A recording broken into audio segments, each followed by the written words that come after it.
તો ગુજરાતી ભાષા સાહિત્ય અને સંસ્કૃતિના જતન માટે કાર્યરત પ્રદાન ચેરિટેબલ ટ્રસ્ટ કલાધામ અને પ્રખ્યાત કલાકાર બેલડી શ્યામલ અને સૌમિલ મુનશી દ્વારા આગામી 21મી ફેબ્રુઆરી 2026ના રોજ એક વિશેષ સંગીત અને સાહિત્યિક કાર્યક્રમ મનની મોજનીશીનું આયોજન કરવામાં આવ્યું છે।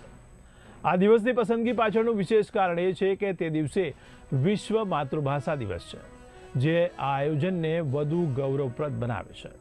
તો માર્ચ 2025માં શરૂ થયેલી મનની મોજનીશી શ્રેણી દર મહિને અવિરતપણે યોજાતી રહી છે।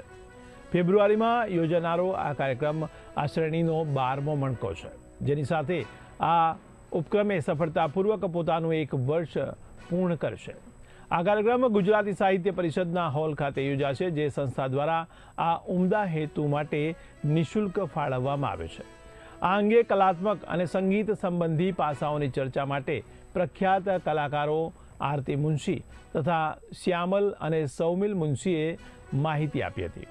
તેમની સાથે પ્રદાન ચેરિટેબલ ટ્રસ્ટના ટ્રસ્ટી માલવભાઈ ટેકનિકલ અને CSR ફંડિંગ અંગેની માહિતી આપી છે।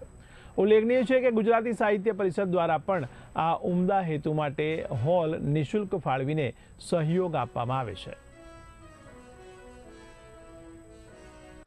અમે 50 વર્ષથી પણ વધારે ગુજરાતી માતૃભાષા સંગીત સાહિત્ય માટે અમારો સમય આપ્યો છે। અમે કાર્યરત રહ્યા છીએ।